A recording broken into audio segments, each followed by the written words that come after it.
The woman in the gray suit stood frozen in the middle of the grand marble lobby of Sterling Industries.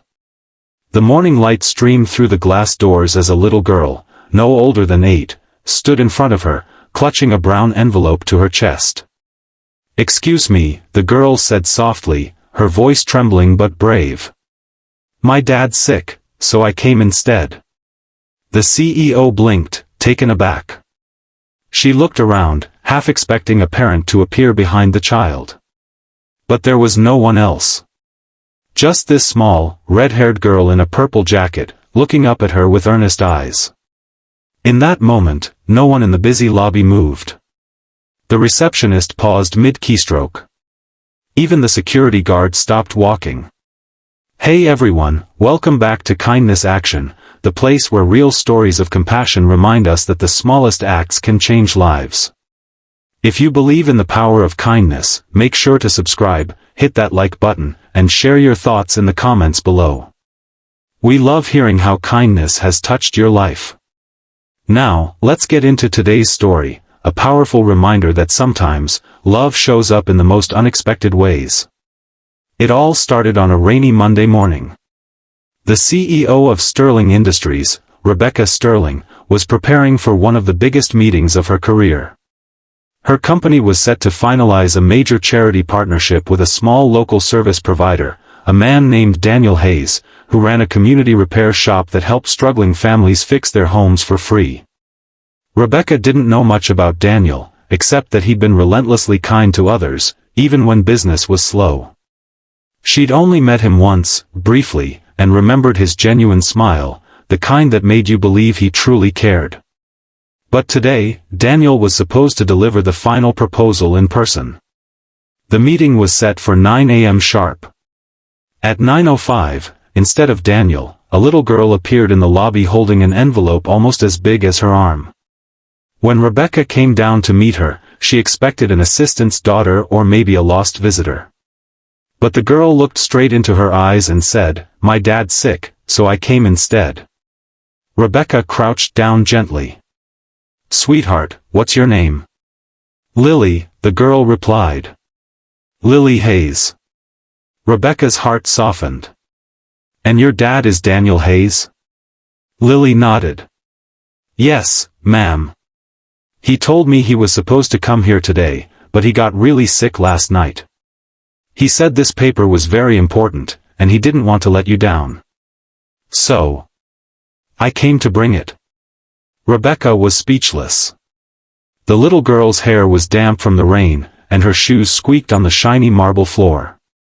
She looked nervous but determined, the kind of courage you only see when love leads the way. Rebecca took the envelope carefully and opened it. Inside was a neatly written letter, not a formal business proposal, but a heartfelt note in Daniel's handwriting. "Dear Ms. Sterling," it began, "I'm sorry I can't be there today. I was diagnosed with severe pneumonia last night and was admitted to the hospital. But I didn't want to miss this chance to tell you what your partnership means to our community. It's not about money, it's about hope. If my daughter, Lily, delivers this letter, please know it's because she wanted to help. She's the reason I do what I do. Thank you for believing in kindness." Rebecca's eyes welled with tears before she could finish reading.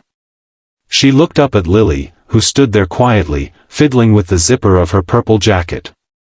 "Your dad sounds like a very special man," Rebecca said softly. Lily smiled. "He is. He fixes people's houses for free. Sometimes he comes home really tired, but he always says helping people is the best part of his job." Rebecca's throat tightened. She looked down at the paper again, noticing a small drawing at the bottom, a crayon sketch of a house with a heart over it. "That's me and Daddy," Lily said proudly. "He says every home he fixes gets a little love from us." Rebecca excused herself for a moment and asked Lily if she wanted some hot chocolate. The receptionist quickly brought her a steaming cup with extra marshmallows. Upstairs, Rebecca sat in her office, staring at the letter. She couldn't shake the feeling that she was meant to do something more. She made a call to her assistant. "Cancel the rest of my morning," she said. "We're going to the hospital." An hour later, Rebecca walked into the small-town hospital room where Daniel Hayes lay hooked up to N4. He looked pale but smiled weakly when he saw his daughter skipping in beside him. "Daddy! I did it!" Lily announced. "I gave Ms. Sterling the letter." Daniel's eyes softened with pride. "That's my brave girl." Rebecca stepped forward, holding the letter in her hand. "Mr. Hayes," she said gently, "you don't know me well, but I needed to come in person to tell you, your letter touched me deeply. I don't think you realize how much good you've done." Daniel tried to sit up, wincing slightly. "I just do what I can," he said humbly. "People helped me once when I had nothing. I guess I've been trying to return that kindness ever since." Rebecca's voice trembled. "That's exactly why I want to expand our partnership. Not just a one-time deal, I want Sterling Industries to fully sponsor your repair program. I want to bring what you do to cities all across the country." For a moment, silence filled the room. Then tears streamed down Daniel's face.